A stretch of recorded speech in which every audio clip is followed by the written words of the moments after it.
this. I get very analytical Yeah. about comedy and about improv. Yeah. Where does that come from? I don't know. It's just interesting to me. Workshops I see as sort of training, and theory discussion is a big part of that. And those discussions throw up all sorts of interesting things. A sort of anarchy about improv. I suppose. Certainly in my experience, it feels like a very polite anarchy. But best kinds of anarchy. Well, that's true.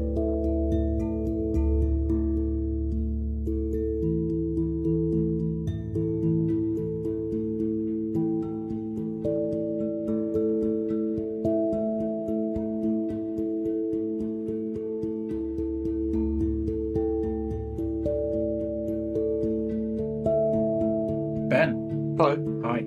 Thanks for coming on the podcast. Looking forward to this. Yeah, should be an interesting chat. Yeah. Hopefully.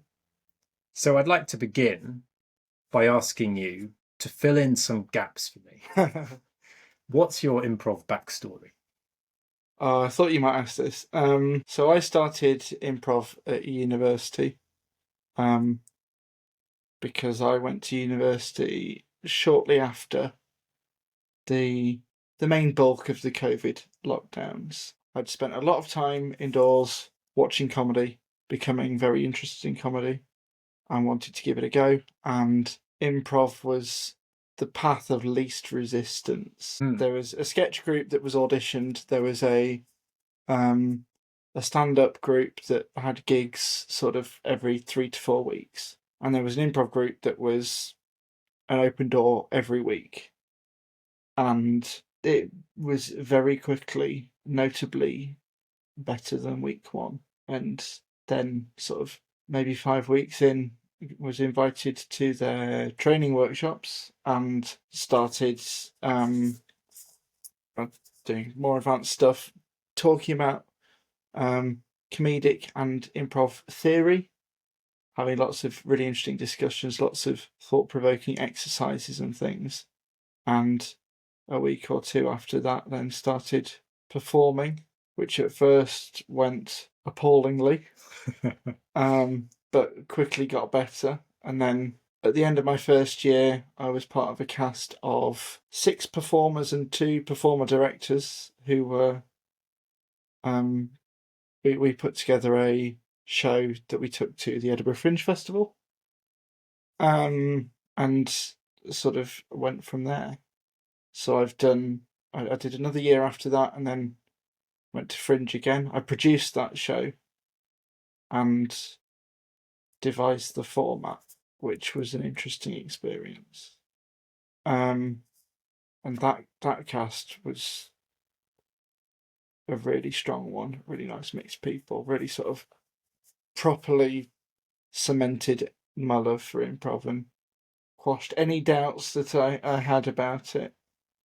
I had another year at university, and then for the last 12 months I've been living in Oxford and found the Awkward Actors, and I've been working with you guys over the last while. Mm-hmm. And here we are today. And here we are. Let's drill into some of those things a little bit more, shall we? So it's interesting to me that the starting point was your own love of comedy and your desire to do some, I suppose, was it? Yes, well, I'm a lazy narcissist. I wanted to impress other people and show how funny I was without having to bother doing much preparation. And that's sort of the underlying theme somewhere deep in the back of my mind, I think. Horrific though it is. Were you the kind of child at school who was always clowning around and making your peers laugh, or did it come a little bit later? Not really. Possibly fell a bit more into that in sort of my years at sixth form, but not really.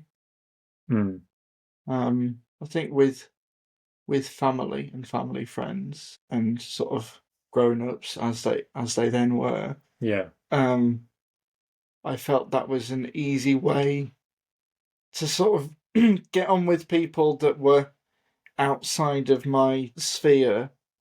Sort of, your parents' friends when you're 8 are a distant thing. But if you can say something or do something that makes them laugh, then there's some sort of connection there, I guess. And this is a very retrospective, probably trying to piece together and probably not even much truth in it, sort of recollection. But sure. Yeah. I think I understand what you're saying, especially with regard to relating to adults. You, as a child, you're sort of almost trying to find tricks that allow you to make a connection, because obviously you don't have, you're aware of everything that separates you. And it's also quite exciting as a child to sort of feel like you're discovering tricks or ways in which you can successfully communicate with adults. Or I mean, it works both ways. If you're told, well, can you just look after your niece for an hour, and she's sat there on the sofa, you don't know what to do, you'd probably be a bit silly and make her laugh. Yeah. There's something... It's like... something universal. Yeah, we just all sort of descend to the original silliness. Probably. I mean, it's like clowning is so universal. Mr. Bean, for instance, worldwide. Yeah. There's something so universal about that type of thing. Were you watching a lot of comedy as a child, as a teenager? Probably. I don't know if consciously. I mean, a lot of kids' TV is within comedy, more so than it is gritty drama.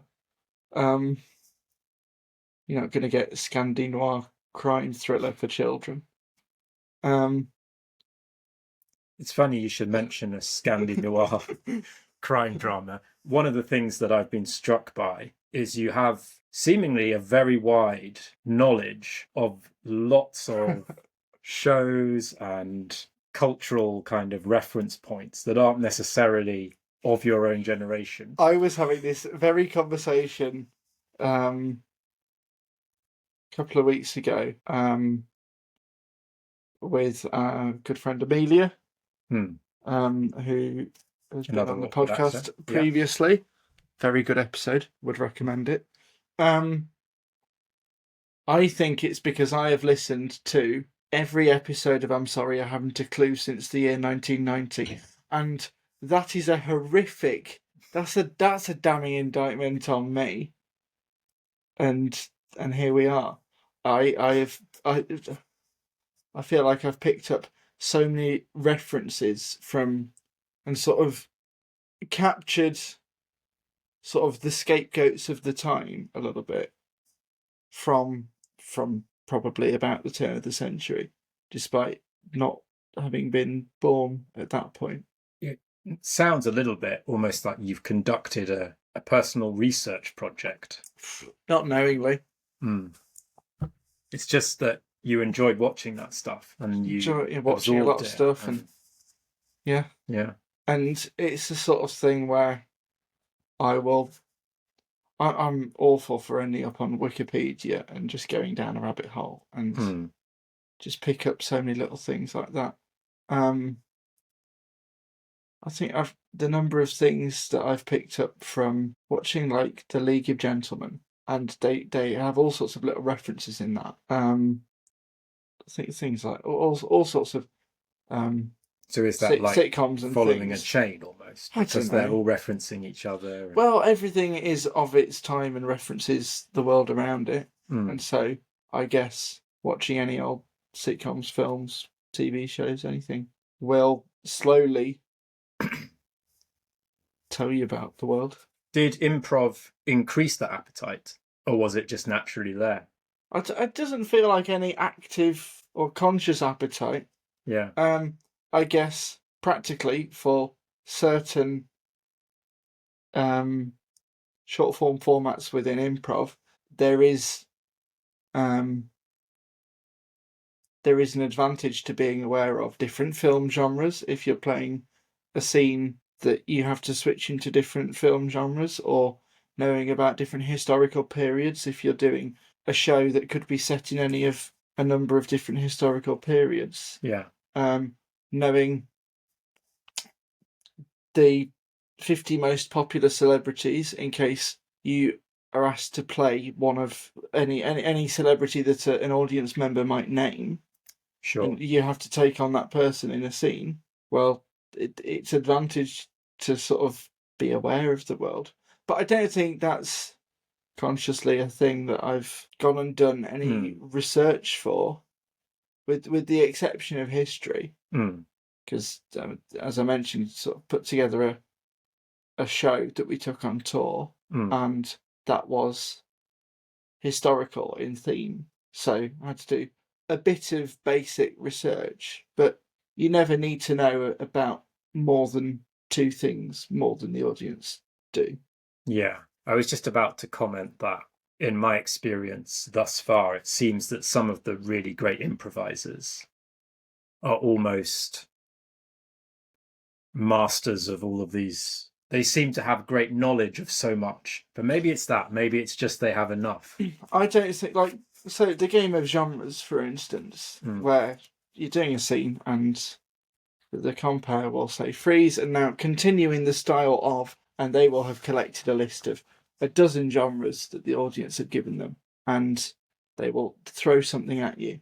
And what you're doing in that game is you're not playing a scene in that genre. You are caricaturing that genre and working two or three key components into the scene. So if it becomes a detective thing, well, suddenly there's a dead body. You've got a detective who's too clever for their own good, and a sidekick who is asking lots of questions. Yeah. Great. Or has got like some sort of comic side plot or something. Great. Three things. You don't need to know anything about the history or the canon of Sherlock Holmes or Miss Marple. You don't need to have read any sort of Agatha Christie or anything like that. I mean, it helps if you could make a specific reference, but you only really need two or three sort of caricature points. Yeah. Sometimes it's even frustrating because you might have these corners of very specific knowledge, but they're too specific to be of value because not enough people will know anything about them apart from you. Do you get that? You can get something out of that. There's a way to wring something out of it. Yeah, but I guess I probably go for breadth, not depth, for most things. But even then, like, it isn't really that important, particularly within the setting of improv. You're not going for accuracy. We did a scene. That the suggestion was that it was set in 1066. I immediately kneel down and go, like, there's something in my eye. The other suggestion we'd been given was an object to in some way incorporate, and it was an apple seed. So I was designated as William the Conqueror, who had an apple seed in his eye. Now, famously, was it? I say famously, I don't even know. Was it Harold somebody? I think it was Harold. Who had an arrow in the eye. Yeah, that's what I was going for. That's what I would have thought you were going for. That's what I think. A large chunk of the audience made that assumption. It was then subverted by someone who wasn't doing that deliberately, genuinely just hadn't got that specific knowledge. Yeah. And then we went with it, and it became a story about some sort of fruit-based weaponry. And it was great, and no one cared that it wasn't accurate because it's a piece of fiction, right? Yeah. Also, I suspect the people who saw your original offer with the arrow in the eye obtained a momentary kind of sense of satisfaction that they'd understood what you were getting at. Yeah. But then the fact it went in another direction was also probably quite funny in its own right. Yes, and the trick there is not to say, actually, it's it's an arrow in my eye. It's not to try and force that. Yeah. To just roll with it, right? Yeah, sure. We're already getting into the technicalities of things here. There are two things I wanted to pick up on. Go for it. When you first when you were interested in comedy and you were looking around for something, and then you found this improv group. Mm-hmm. What were your initial experiences? What were you actually doing? What was this group up to? So each week they had an open workshop where we'd all stand in a circle, do a few warm-ups, and then sit down in a few rows of chairs, and the two people leading the workshop would describe the rules of a game we were going to play and invite 2 to 5 people, as required by the format, to come up and play that game. And I mean, this was shortly after COVID. The group had dwindled a bit over those years, not had brilliant intake during lockdown, understandably. And so there weren't many of us, which meant we each got a go at everything, and that was actually hugely beneficial. I didn't fully appreciate that at the time. But yeah, we'd each have a go each at 2 to 3 different games, and then were these classic short form formats? Yeah, your classic short form. It's things like change, things like forward, reverse, living scenery. Put me on the spot here. Emotional lines. Sort of dividing the stage into different emotions. Mm-hmm. Genre type work. Yeah. All sorts of different formats. Your classic improv fare. Yeah. And then it sounds like you liked it, and you quite quickly rose through the ranks. Yeah. I mean, it sort of felt, I don't want to say instinctive, but once there was some sort of theory that was explained to me, it's like, oh, okay, yeah, this thing, I've been missing this understanding. Great. And I've had to work at it, obviously. Doesn't all come naturally, but it comes to the point where you could tell me now, oh, you're going to go and do a show in 20 minutes. And if it's with people that I know and have worked with, I would happily go and do that, not having really worried about it, worked out what we're going to do. Yeah. And just knowing that it will work and it will come together. Sure. Would you go as far as saying, if it was short form games you were familiar with, you'd do it with a bunch of strangers you never met if they were also versed in the same art? Probably. Yeah. If I knew they played those games in the same way as I did, yeah, happily. Or if there was someone on hand to say, here's how we're going to do this thing. Yeah. Fine. Absolutely, I'd give it a go. Each performer in each group has their own idiosyncrasies and their own habits and their own styles of doing things, and it's useful to know those. But yeah, there's such an immediacy with improv that you don't have with sketch or plays or even stand-up, which that's what keeps me coming back to it. The immediacy. Well, I'm lazy and don't like writing. Yeah. And when I do manage to write something, I don't like learning lines. And when I do learn them, I don't stick to them on stage. Yeah. Sounds like you definitely cut out for improv then. Yeah. Solves all of those problems. Well, I think had I tried doing scripted stuff before improv, I probably would be better at it. But knowing that I am able to survive without a script, I feel no pressure to learn lines, and therefore make life very difficult for everybody else I'm trying to do a scripted thing with, unless they are also improvisers. And I've done a sketch show where almost everybody in the cast was an improviser, and that was a lot of fun because there was a lot of room to deviate, and we were all comfortable with that. I must say that I agree with the thrust of what you're saying, because I did a little bit of amateur dramatics before I discovered improv. And I do struggle to, I think I'd struggle to go back to it.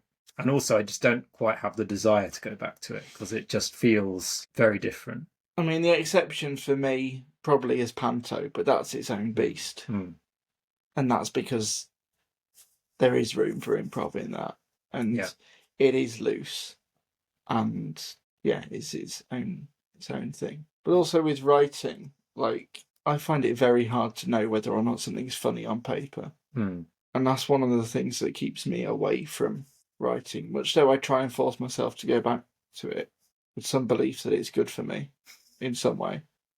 I find it more work than reward. Maybe we'll come back to that. Sounds interesting. We've already begun, in a sense, to dissect what you love about improv a little bit.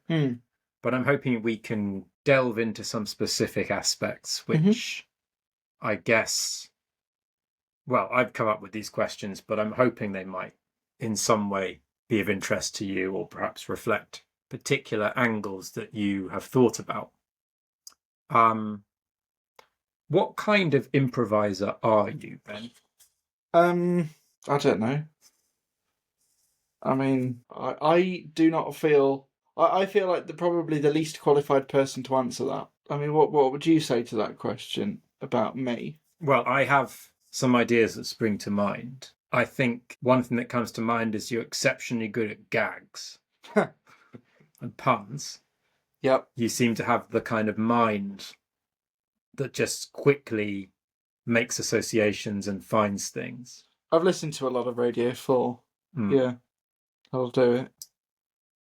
I would venture as far as to say you're really cut out for short form.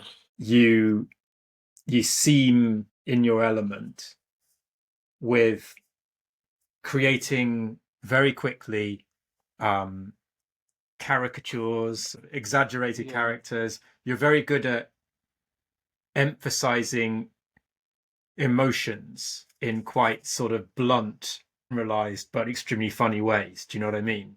That short form thing where you're doing a lot of caricature. You're either, I think it was you who taught me, mad, bad, sad, or a frad. Mad, sad, glad, and a frad. The four improv emotions, right? Yeah.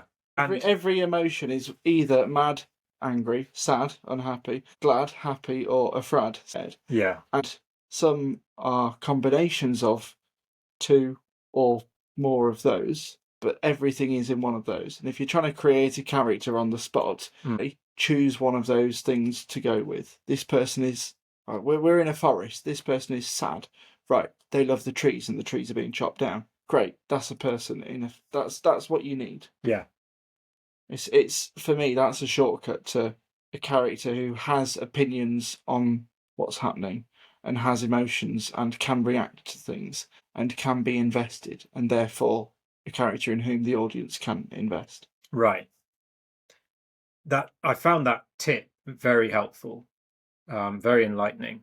I think what I'm wondering is, in short form, you don't really have time for subtlety. So it's helpful to be working in quite a blunt way with these sort of exaggerated extremes in some sense. So I think it's really helpful to go straight to one of those four things. Yeah. Because that gives you enough, really. There might be these kind of combinations of two or three of those. There might even be other kind of more sophisticated emotions which you could unpack. Well, guilt, for instance, I would say is a classic sort of... Or regret. There's sort of... Shades of sad.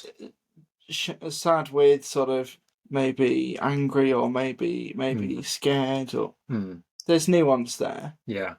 But, yeah, in terms of how do you react to something, those four are a shortcut. I would slightly defend myself and say, I think you've seen me improvise in that way because we've done short form together. Yeah. And because we haven't really explored long form together. I am rustier in long form, particularly narrative stuff, but really enjoy it. And some of my favourite improv moments have been in long form. I think because of that idea of... I think you're right that I do quickly make connections between things. And that is incredibly valuable in long form. When you've got an A plot and a B plot and you need to merge them, or there's you've got your characters in some sort of predicament. How do you solve them with only things that you've already established? Yeah. Or these sorts of questions that when you're trying to create a narrative that feels satisfying on the fly, the quickness of the connections you can make, it makes it frees up the mind for doing other stuff more effectively. Makes it a bit easier. I have the show that I did a couple of years ago that had a particularly strong cast, I felt. This was the one that you took to the Fringe. Yes, I devised this yeah. and the format, and then we put it together. Of the 6 cast members, I was the only one, I think, who doesn't play role-playing games, D&D type things. They all really enjoyed sort of crafting a character and building a world, and this more serialized style of improv, right? Each night we welcomed the audience to our museum for the unveiling of a brand new exhibit. Mm-hmm. So you've got a museum curator hosting the show. The rest of the cast assemble themselves in some sort of arrangement as figures in a scene set in a historical period that the audience decides, and they also give us an object that's going to be involved in the story. So it was the 1066 example. That was one of these shows, right? And the curator will explain who these people are. So it might be, here's the Viking chief and his wife and their son, and here are the village priests all around the campfire, something like that. And they say, well, let me explain how this event came to happen. And we tell a story with those characters, and there may be other characters that come up as well. And the final scene of the show, the compo will then freeze it again and say, and here we are back at our exhibit. And the final scene, we have assembled ourselves back into those same positions. And we had a friend come and visit us in Edinburgh who had directed our show the year before and graduated, and had come back to see us, and her jaw dropped when that happened. It's a very manufactured way to make it feel complete. Yeah. Such that even if there are shaky bits in the middle, you sort of forget that. In the way that ending a show with a song that neatly mentions previous moments feels like it neatly wraps things up. So yeah, it was a really nice show to do because we had to be a very tight cast, and it sounds sort of more difficult than it is to get that final moment to come together, because all you really need is a final scene where everyone's involved, and we've all got watches on. We all know the show has to last 50 minutes, so probably about the 45-minute mark, we've all got to start assembling ourselves into these right places. And sometimes we didn't even exactly match it, and it doesn't matter because it's close enough. Yeah. But it was a very satisfying show to do because you had this moment each night where it all came together and where it felt it had this real sense of completeness. That sounds very interesting. I mean, that must help a lot with that problem of the ending. When you know that that's going to take care of a lot of that problem. Yeah, particularly when you create this exhibit to be a dramatic moment of some sort. So yeah, it was a very fun show to do, and short form's great. Long form is riskier but more rewarding. That's my incredibly controversial opinion on the matter. Interesting. I think most people feel that way as well. Yeah, that's interesting. In my limited experience with long form, one of the things I enjoy is similar, I think, to what you were getting at in terms of the narrative dimension of long form. I really enjoy this process of keeping all of these threads alive and then connecting them and sort of weaving them into some coherent whole. Yeah, I mean, so that show, but also many others with similar format points. We had the curator who was sort of narrating the story to the audience. So they were outside of the story and saying, oh, and then 7 years later, he returned to the market to find that the stall was no longer there. Okay. Great. And you've got someone who can just be focusing on the narrative and juggling the various elements. The cast can also do that and should, but it does take the pressure off slightly to have to do all of those things. And particularly having a cast who enjoy and excel at doing those sorts of things is really nice. Would it go as far as having a main plot and having a subplot? Because I think that's one of the things that's immensely satisfying when you move towards sort of more fleshed out stories, right? And you can't do that in short form, obviously. It's only ever one. Yeah, often.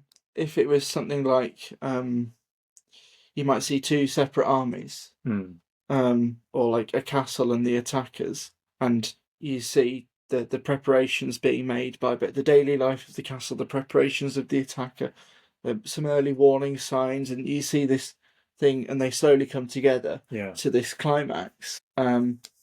Yeah, it's really nice being able to do that. And also for a relatively small cast, there's options to play more than one character, and to sort of do different things within a single show, which short form does allow you, but in a different way. Yeah, I think these distinctions are quite interesting. I've been thinking about it. My experience of improv began very much with short form. What I love about short form is it sort of helps you to focus on technical things to some extent. And there's great satisfaction in learning the technical points and starting to understand them and then building that confidence and skill. And I find it immensely rewarding to try and get better and better at that. Yeah. And it feels like the ceiling is very, very high. You know, when you go and see improvisers at the top of their game, that really gives you something to aim at. And these short form games, which at one level are very simple, but they seem to have a lot to offer in terms of what you can squeeze out of them if you're really good. And I like that aspect of it, I think. Yeah, they're very accessible. Yeah. Should we talk a little bit about this interesting question about structure? Sure. Because what made me think of it is, you know, these short form games tend to have a set of rules which impose a structure. And that feels like it's quite constraining, and in many ways it is. But in another sense, it's precisely that frees you up. In the world of creativity, freedom and limitation act in reverse. Is my feeling. Yeah, say more.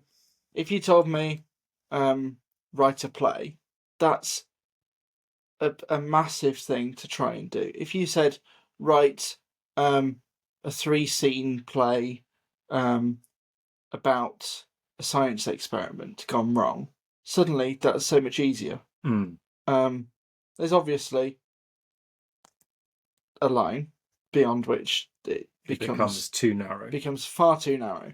But freedom I find quite limiting, and limitations I find quite freeing. So, as far as improv goes, having to make something up on the spot to an audience looks really limiting, but is very freeing, because whatever you say is the right answer. Yeah. By nature of you having just said it then in the scene. Well, then it was in the scene, then it must be right. And also because an audience knows that you're making stuff up on the spot, they give you so much leeway. It's criminal, the stuff we get away with, because the audience know we're making it up on the spot. A limitation in a short form game might be something like having to rhyme, and all that does is it moves the goalposts, and it means that as soon as you do rhyme, it's more impressive and it looks like you've done more. And in some small sense you have, but probably not as much as the audience gives you credit for, I think. Yeah, it's interesting. Several things come to mind. I mean, you notice that in the Awkward Actors, for example, we have different skills and different tastes, but I can think of some people who really like the more structured games. Yeah. When really the whole game is about needing to follow a rule. Now, in one sense, it does constrain you. Then there's this sense in which, because you're being constrained in terms of following the rules, the freedom comes in almost this sort of imaginative license to go as wild as you want. Because you've got those rules, you can work out the other places where you can stretch, basically, the other places where you can find the freedom, and that's quite playful, isn't it? It's like, okay, for example, we know that we've got to say sentences with successive letters of the alphabet. So, and that's a constraint which actually can be quite difficult. Yeah. I mean, how do you navigate the letter X, for instance? Yeah. And you could say extremely, which doesn't begin with X. If you're in ancient Rome, you could say 10, which is cheating and it's a gag, but the way that you have navigated that limitation is in itself funny. Yeah. And again, because the audience knows it's challenging, they let you get away with a lot. They don't really care.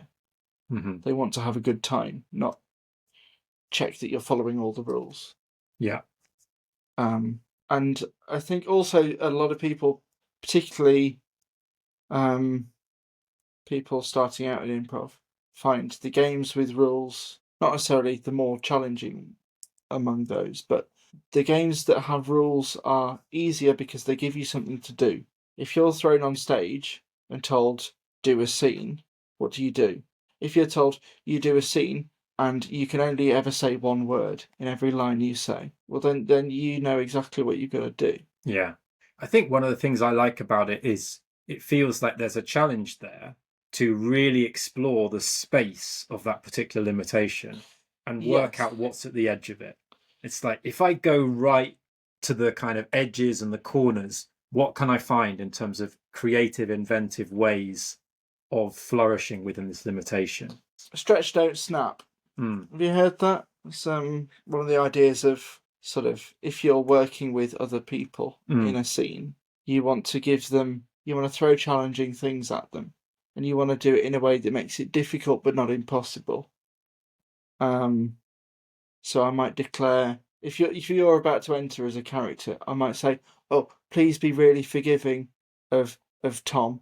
He always sings everything that he says, and I know it's weird, but we just have to ignore it." Great. That gives you something that I know you're capable of doing that.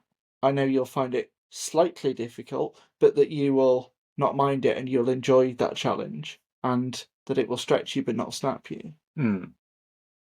And knowing your fellow improvisers well and their particular limitations and strengths really helps to play within those rules. It's interesting. I don't know how you feel about this, but I think one of the things that's going on for me with improv is I want to keep on discovering new possibilities. So I find myself not wanting to repeat too much. Oh, God, yeah. Do you know what I mean? Because it's not very satisfying. Maybe I discover a particular character. I don't just want to sort of reel out that character again. I want to find another one. I'm not saying that everything I do has to be one time only and totally original. I think things do creep back in. But there's definitely for me this appeal of wanting to experience surprise for myself as well. Like, oh, I didn't know I was going to do that. I've never done that before. And yes, I think part of the appeal is continuing to explore new possibilities. one of the things that makes improv so special and so unique to an audience is that they can tell it's being made up. And I don't know how to describe it, and I'm not sure anyone truly does, but you can get a real sense of when something has been done before. Mm. And I'm not saying that sense is 100% infallible, but when someone is doing something that they've prepared, you can tell. And that isn't just the lines, that can be the characters they're playing, or the sorts of things that they're doing. Yeah. Having done a couple of shows that we took to a couple of festivals, doing these shows for up to maybe 15 nights, over a month or so, we kept a log of the characters that each person played. And if one person was always being the high status authority figure, we'd look at it and go, right, try doing something else. Or if one person was being all the background sort of red shirt type characters, doing lots of little gags and little bits, but never anything substantial towards the plot, we'd pick up on that and say, right, try this. Yeah. And it's partly about challenging ourselves as performers and improving our skill sets, but also because it gets boring for us and the audience can tell when we're bored, and it gets repetitive for us and the audience can tell when we're repeating ourselves, and we start leaning on the same jokes and the same gags, and unless a joke is very well written, something that often happens is the first time you say it, there's some magic spark in it that makes it work, and if you try and repeat it, it's not there and it just doesn't work. So many lines in improv work, I suspect, in part for that reason. And repetition feels like the enemy. I agree. In some sense. In some way it does. And the playfulness of how you interact with those various rules and limitations is a very important technique for combating that repetition, staving it off. Yeah, I like the point you made about noticing patterns in terms of sorts of roles that you often play. Reminds me of the show we did at the weekend.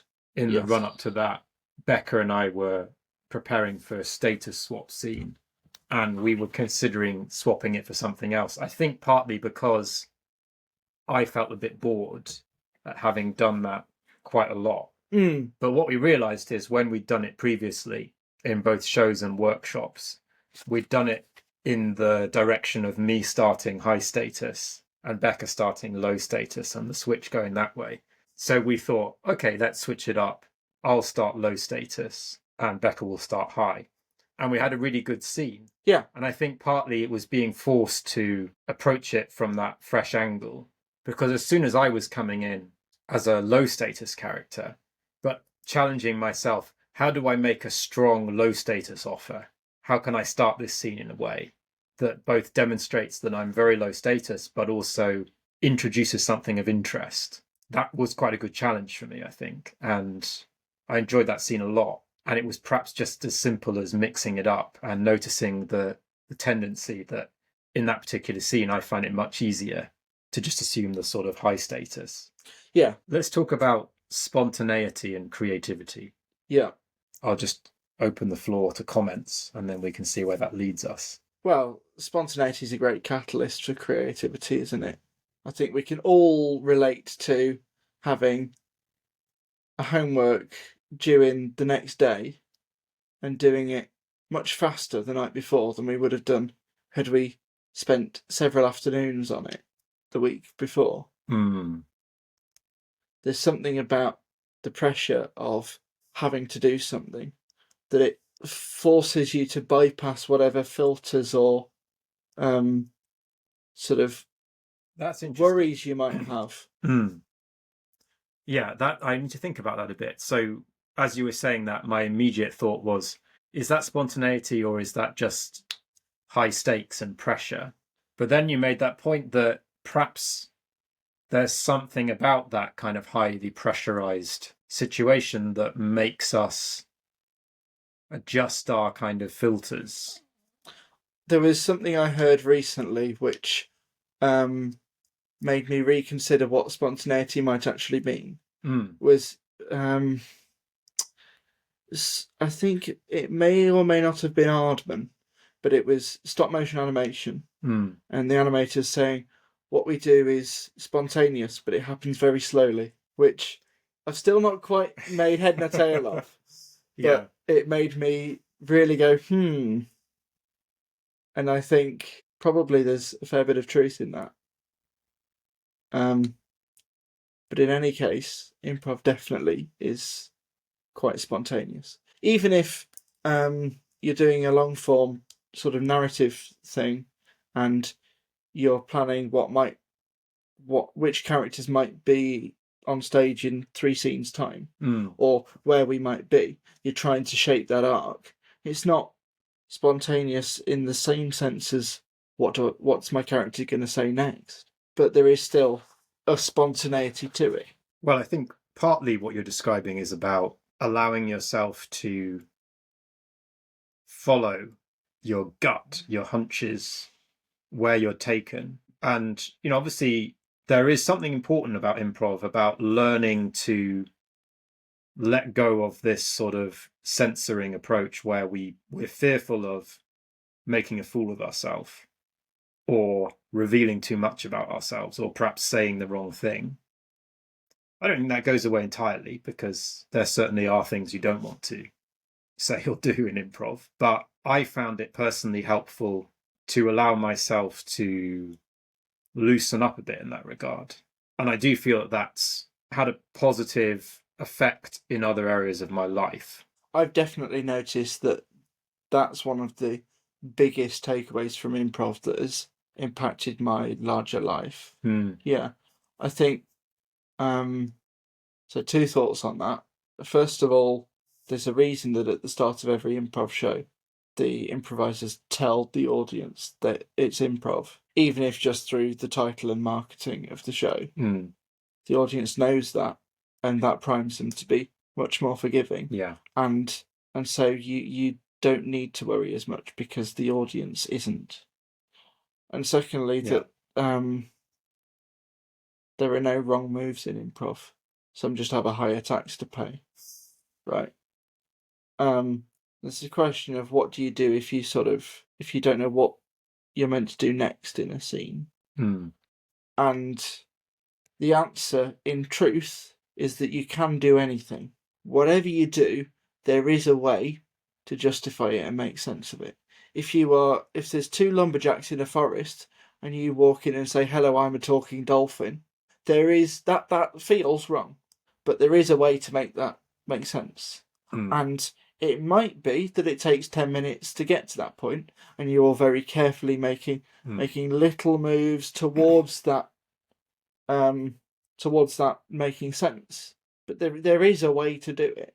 But it would have been easier if you'd said, "Hello, I'm an apprentice lumberjack," or "Hello, I'm a carpenter. What lovely bits of wood you're chopping down." Right. And there's a sort of rule there, isn't there, about simplicity and the obvious, and not needing to complicate things with flights of fancy into different directions. It feels there's something there about allowing yourself to be boring and obvious, which is actually key to taking some of the pressure off in some way and just making scenes more simple. Yeah, I mean, the obvious move is the one that makes the most sense and fits in the best, at least to you, and therefore is the move that probably your scene partners and the audience will best be able to piece together and work out how it relates to everything else. Yeah, I agree. And it allows other people to better respond and react and incorporate your additions, your offers.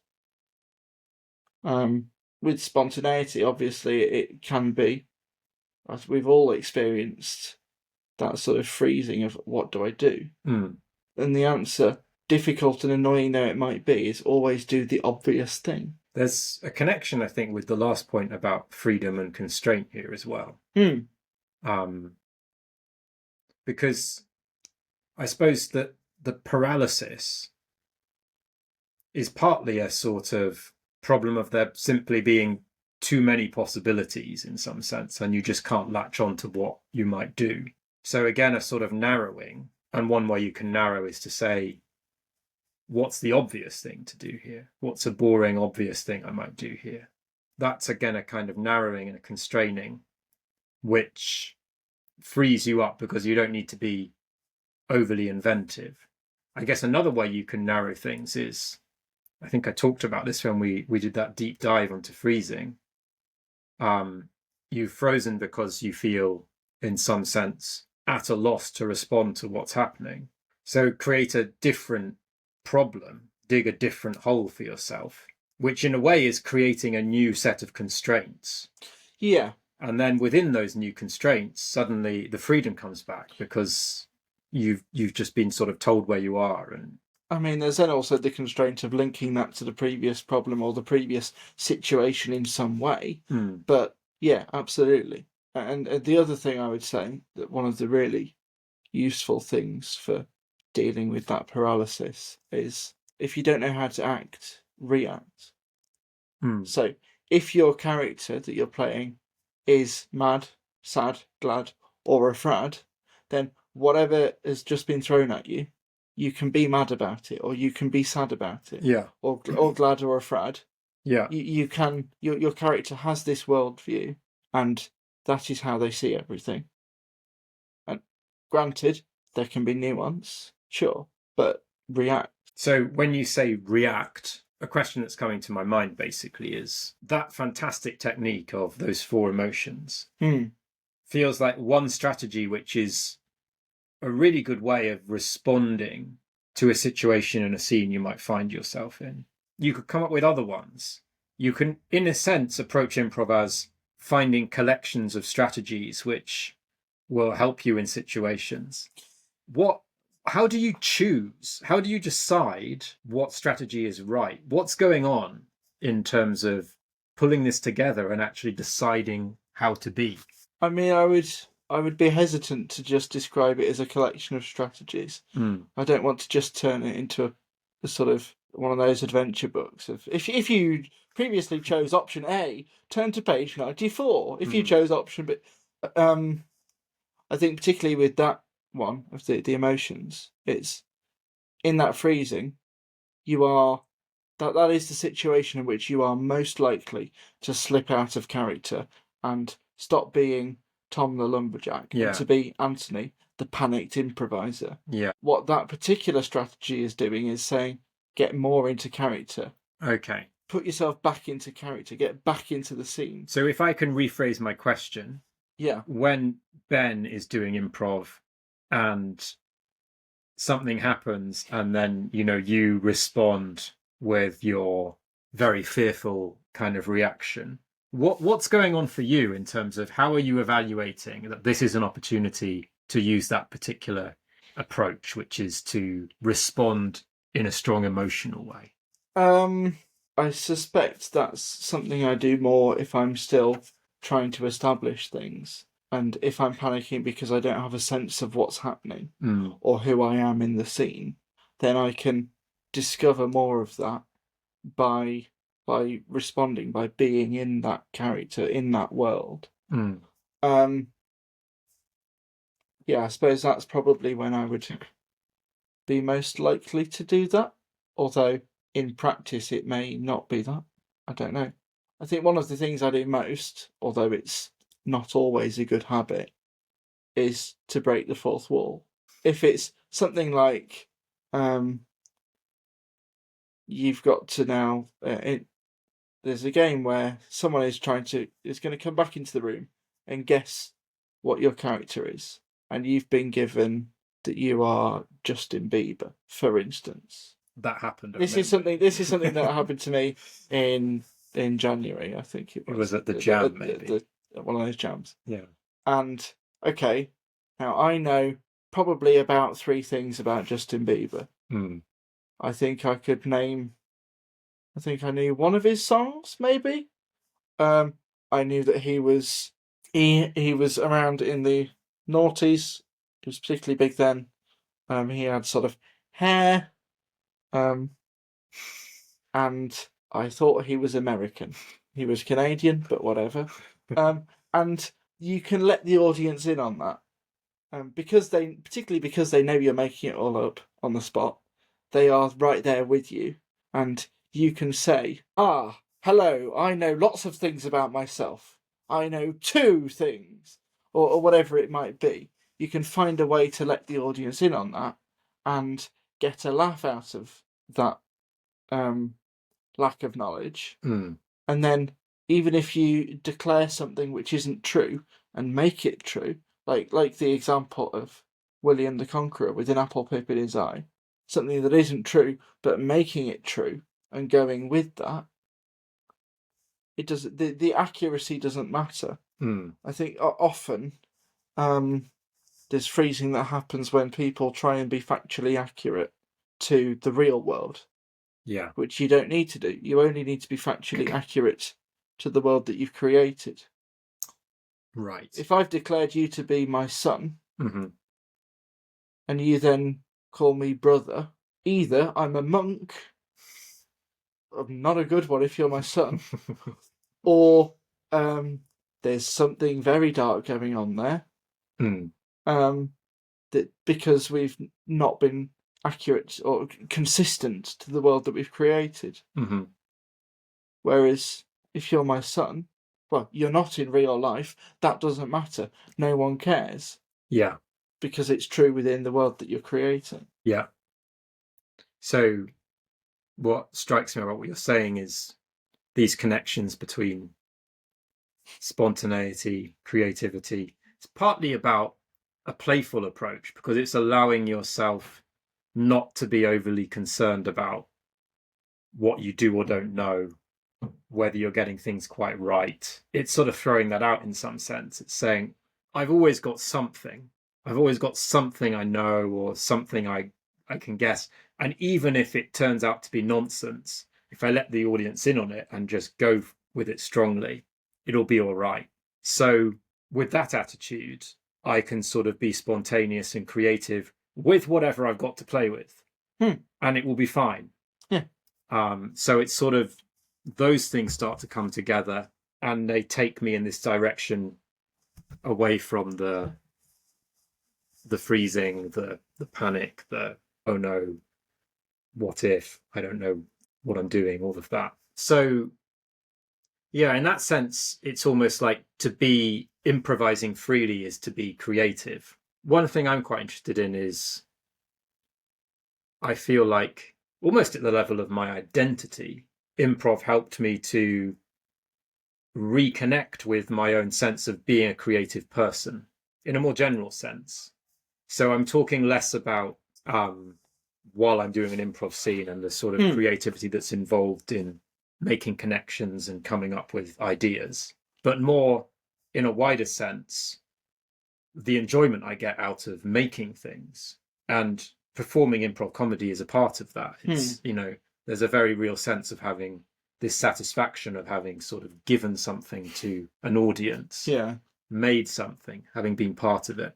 But for me, that's sort of also what these podcasts are about to some extent. It's that I enjoy the process of having the conversation, but then also of editing it and putting it out there in the world. Sure. And sort of, in some sense, delivering something. So I guess I'm raising that out of curiosity a little bit to ask you about how you see creativity in your own life. And has improv affected you or made you sort of reevaluate yourself as a creative person? Well, I suppose now that I do more improv, I do more of something which is creative and therefore sort of volumetrically are doing more creative stuff. My creative output is now higher that I am doing 2 improv shows every fortnight. Yeah. Outside of that, I don't know if it's changed particularly. I've never really considered myself a creative person or considered myself not a creative person. I think I'm just a person who does some creative things sometimes. Interesting. And I don't know really whether that changes or not. I mean, I'm going to ask a follow-up question because it's interesting to me. Because I know you're also a mathematician, and I'm wondering how you see that part of yourself in relation to creativity, in relation to the sort of analytical part of yourself that likes to sort of deconstruct things, in relation to improv. I don't know, how does that connect? On one sense, it doesn't, and the improv that I do is very much a creative outlet. I guess on some other sense, as a field, maths is built on 2 or 3 base assumptions, and you can put these various facts together and get other facts that must be true because of the first 2 being true. Yeah. And from that arises an entire field of study. It's much more a philosophy than a science, really. It's not evidence-based at all. Is there a freedom within constraint thing going on there with maths a bit? Sort of from these axioms and starting points, you sort of then have this space to explore, which in some ways feels quite limitless. I suppose as a field, probably, although I don't ever really deal with it from such fundamental points. Yeah, but I guess I mean, if I'm trying to answer some sort of question, or well, one of the problems with the education system is that I am only considering my involvement with the subject that I study in terms of me answering questions on an exam paper. That aside, if I'm trying to answer some sort of maths question, and I know that there is a finite toolbox of facts and techniques at my disposal, I suppose there is freedom within that to find what works and get to an answer within the limitation of here's the stuff I know and can do. I feel like maths might be a lot more like improv if we were able to just explore rather than be focused on here's the syllabus, here's your exam paper, you will be judged on whether you're able to. I suppose whether this should be edited out or not, my attitude towards it these days is a more jaded one. And it feels, even if it affects the way that I approach things and think about things, and if it makes me more systematic and methodical, it feels, when I'm answering questions or working out a problem, or if I'm on stage or in a workshop, they feel quite removed. 2 different worlds. Yeah. Yeah. We're on a little bit of a sort of diversion here, but it's kind of interesting. It's reminding me of, I think it was probably my second year at university, I went to my college ball, and they bring lots of entertainers in for those things. And I just had this memory, because I was listening to a podcast, one of Stuart Moses's podcasts. Okay. And he was interviewing someone who was describing an improv game where they got the audience to sing The Lion Sleeps Tonight, and everyone was singing like different bits of it. And I just suddenly had this memory of my college ball from like 20 years ago, and like seeing something very similar where like they got the audience to sing The Lion Sleeps Tonight. And I suddenly had this kind of weird half memory that maybe I'd seen an improv show. Maybe. But it hadn't really impinged on me, or like maybe I'd quite enjoyed it. But at that point in my life, for various reasons, but I think the main reason would be that I was very shy. So the idea of doing improv just felt impossible for me. So it never even really came on my radar, Wow. And at that point in my life, I was at Cambridge, and to be honest, I found it pretty tough. Yeah. And I was in a kind of weird survival mode where, especially in my final year, I just went full on. I'm going to hack the system. I'm going to find a way to get a 2-1. And it was just about sort of pure survival. All of the strategies I could come up with to sort of make the exam easier, to like minimize which lectures I was going to go to pick the easier ones. I just went full out on that. And looking back now, it is a little bit. It's hard to view that very positively, because it's sort of so far removed from a real love for the subject, where you're engaging in it with a way which is really going to stay with you. Instead, it's engaging with it in a way where it's very temporary. It's in order just to get this degree.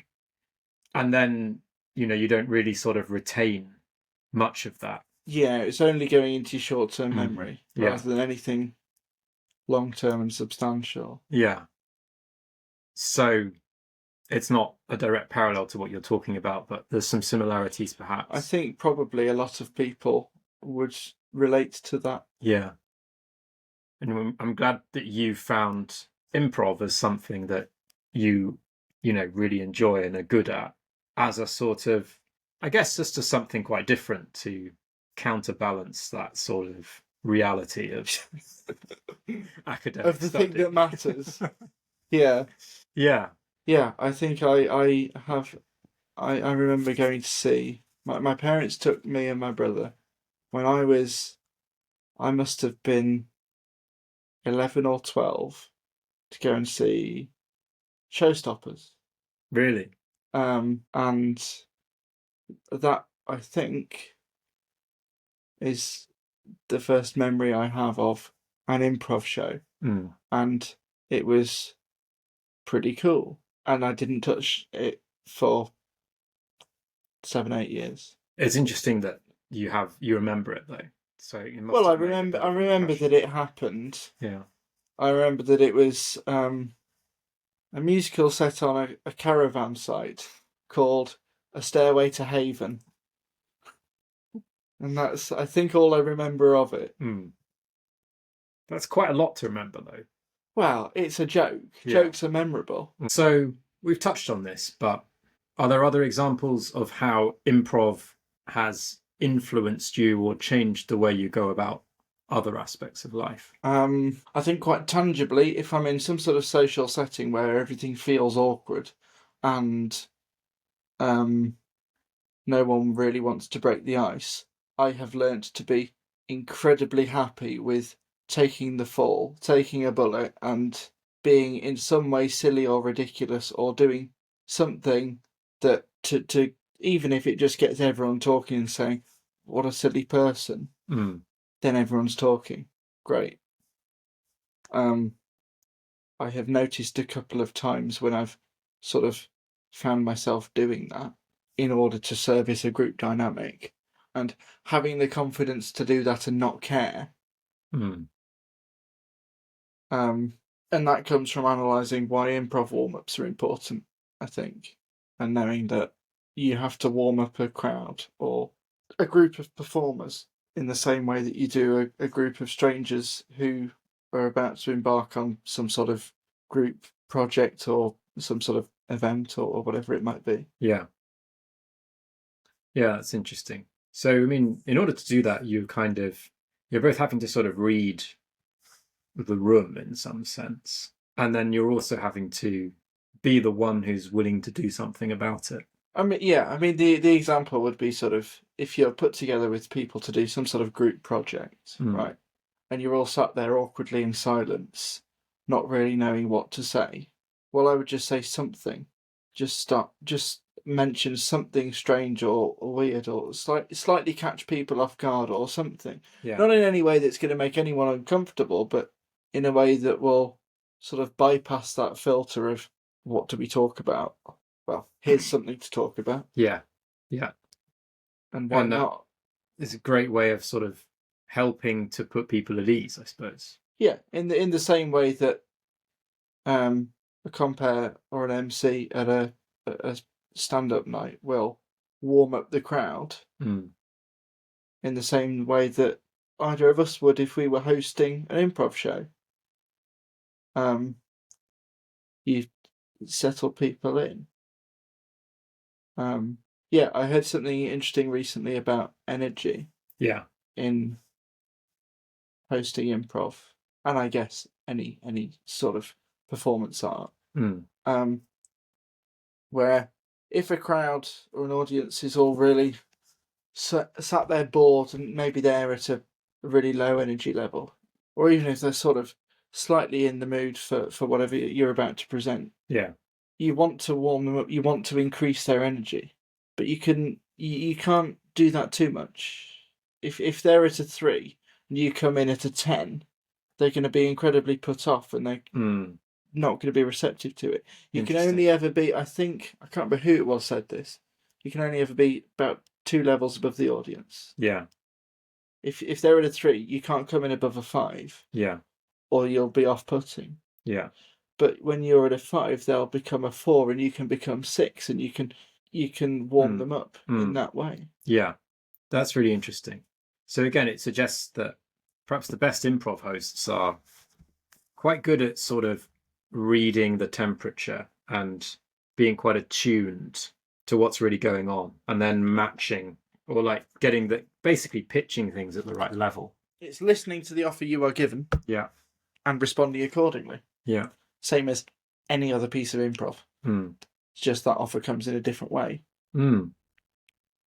So, yeah, you can see lots of different situations in life through the lens of offers, perhaps. Yeah, I suppose so. Yeah. That question's a very interesting offer to give me. Yeah. Well, a couple of other things that come to mind, or that I find people often raise, are one, confidence. Yeah. Improv, maybe this is true more for people who identify as quite sort of shy. Improv can really be a game changer in terms of overcoming that and building confidence. Another one I've noticed a lot is perfectionism, overthinking, those sorts of things. You know, if you have the tendency to kind of be in your head a lot, improv's great for sort of building a habit of just having a go and letting go of perfection. It's bypassing those filters of worrying. Both of those things are. Yeah. Either worrying what are other people going to think, or worrying, I guess, in some sense, what am I going to think? Do either of those things I mentioned resonate for you particularly, or not so much? Probably both of them at different times. Yeah. More the perfectionism, I think. Yeah, I've been trying to push myself to do more writing recently. Not anything meaningful like a journal or diary, but working on a comedic play. And the old mantra of don't get it right, get it written, very much is useful to me.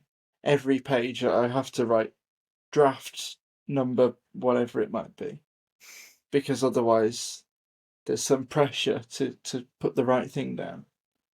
And in improv I have no problem doing that, but knowing that I have all the time in the world to figure out what the optimal line for this next character to say is so inhibiting. Having that freedom is so limiting. This is the point you referred to earlier. Yeah. Whereas if I know I'm on stage and you've just said something to me and now it's my turn to say something back, I don't have the luxury of choice. Well, I do in that moment, but not for too long. So in the effort of writing this play, are you trying to actively tap into that improv spirit to help you just go with the flow a bit? I've tried at times. Yeah, so sort of putting the laptop away. Yeah. Getting a notebook and just writing and not allowing myself to go back and undo things in the same way that you can't on stage do that. And it's much slower than if you and I were enacting those characters, but it's a much better way than trying to agonise over the wording. Oh, do you say pass me the coffee or pass me a coffee? and I could sit there for a minute trying to work that out. Yeah. Caring for no reason. I try and, I suppose, have tried to use some of those more improv style methods of working, try and overcome my own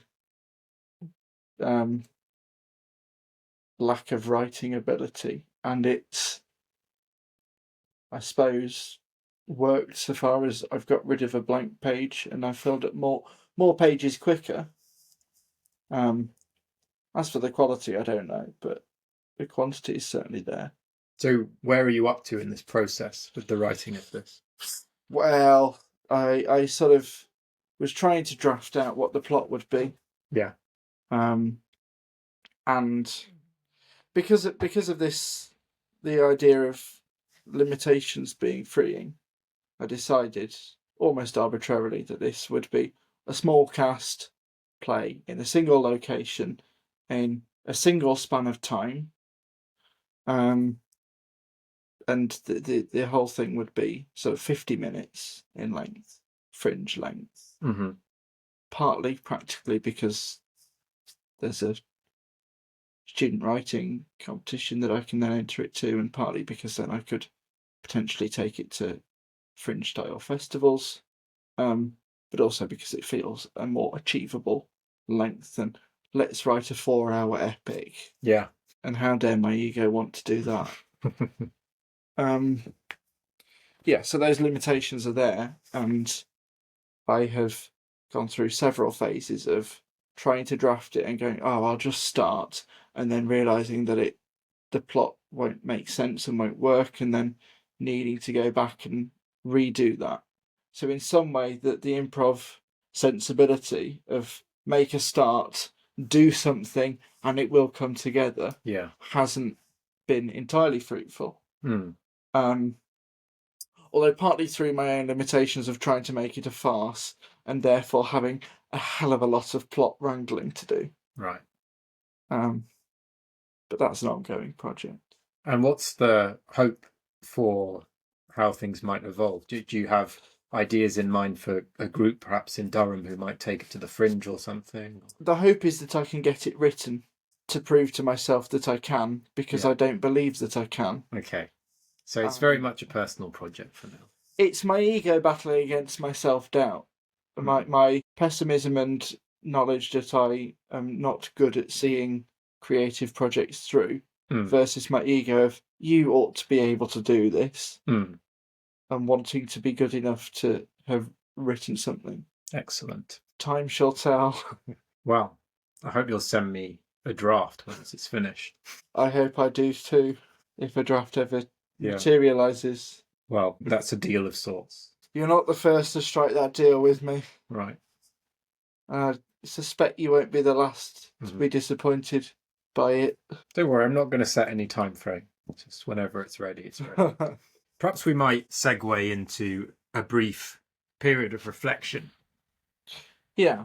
I guess, from my point of view, and I think I'd speak for the other awkward actors, having you just arrive as this sort of fully formed improv guru, you've really had a lot to offer us. I feel like, you've taught us loads of formats. You've brought your own particular style.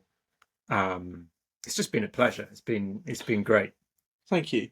And it's been a bit different in that with most of the other awkward actors, we sort of learnt the ropes together, whereas you emerged more as a fully fledged improviser from another land.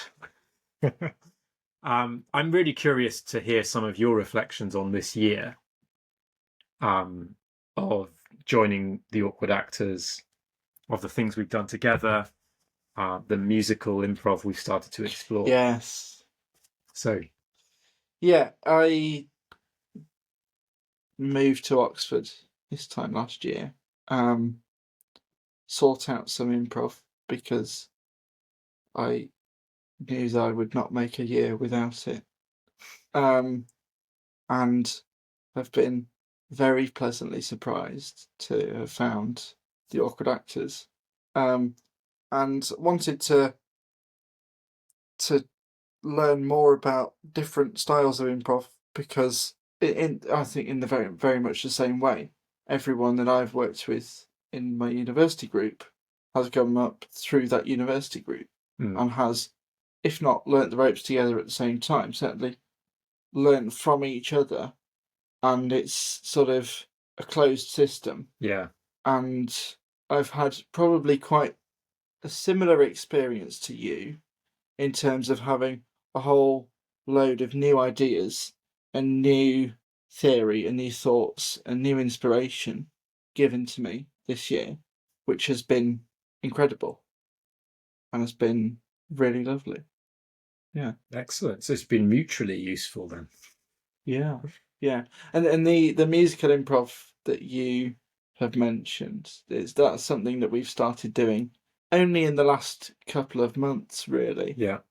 And it's been something that I've been aware of for a while as a thing that can be done. Long has it been foretold. But I've never properly given it a go or had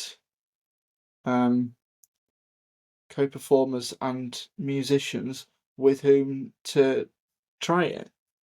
So it's been very fun to stretch that skill, because I will very much be the first to say I am not in any way a trained singer, and barely even a singer other than someone who tries to sing.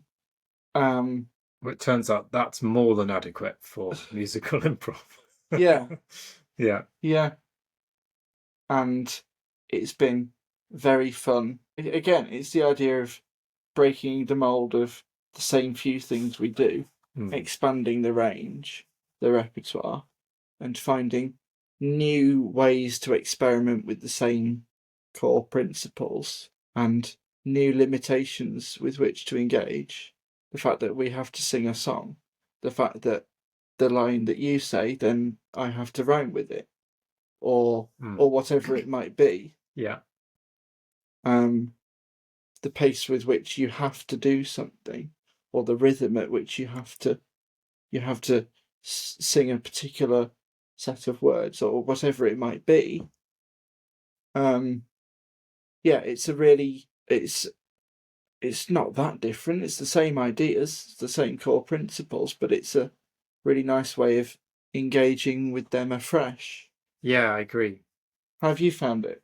Just thinking about it, really, it does feel like it taps into something new.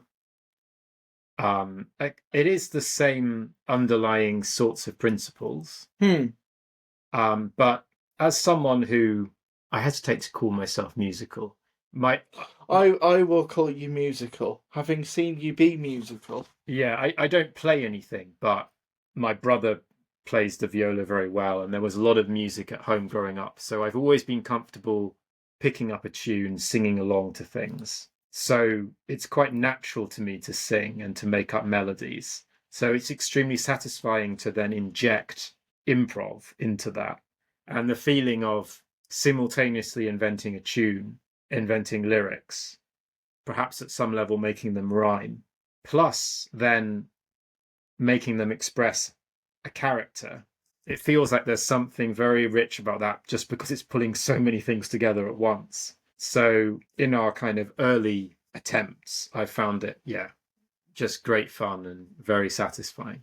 From, on the one hand, the sort of very silly structured songs, which are just lots of fun. Yes. To, on the other hand, sort of nudging a little bit more in the direction of a kind of showstopper style musical, just beginning to sort of have a go at making up a song, injecting some kind of heartfelt sort of emotion into it. That's also exciting. Yeah. So I'm so grateful that you kind of encouraged us to make a start with that. And well, I'm incredibly grateful to have found people receptive to my demands. They're not demands, are they? No, I wouldn't say. It was sort of healthy. Well, that fills me with confidence. Healthy encouragement. Strong requests. Strong enthusiasm and desire for yeah. it, I think. That's what we needed, you know. And long may they continue. Yeah, without you. Yeah, we're going to miss you, obviously. Hope that you'll come back for guest appearances. with So do your I. Actors. We'll see what the future holds. Yeah. Have you got any reflections or thoughts on the future? Not particularly. No. No. I don't have any grand plan. Live in the moment. Eh? Yeah, I like doing improv, and wherever I go, we'll probably seek it out. Mm. And we'll either find or found it. Yeah, founding. That sounds like it could be quite exciting. If there's no as well. improv, Yeah, and you will then bring I improv shall to wherever you find yourself. Yeah, and I guess I think you've mentioned to me before the appeal also of sort of experimenting with formats, devising new things, a little bit like you did with your show at the Edinburgh Fringe. Yeah, I mean, there's something quite exciting and rewarding about putting together various ideas, various formats that already exist, and concepts and techniques and skills that are already at your disposal, with some that maybe you want to develop, and finding a way to put together a show with some sort of overall theme or concept, using those various elements, be it a trip to a museum or an episode of a generic sci-fi show that may or may not be inspired by Star Trek, or a sort of a show with a newspaper reporter sharing with the audience the front page scoop and the story behind it, or any number of other shows that could exist. And hopefully will one day, along with your play. I hope they don't take that long. Well, improv, so it should be quicker, right? And that's why I keep doing it. Well, Ben, thanks for coming on the podcast. Thanks for having me. Very very thought-provoking conversation. Yeah, enjoyed it. Yeah. Cool.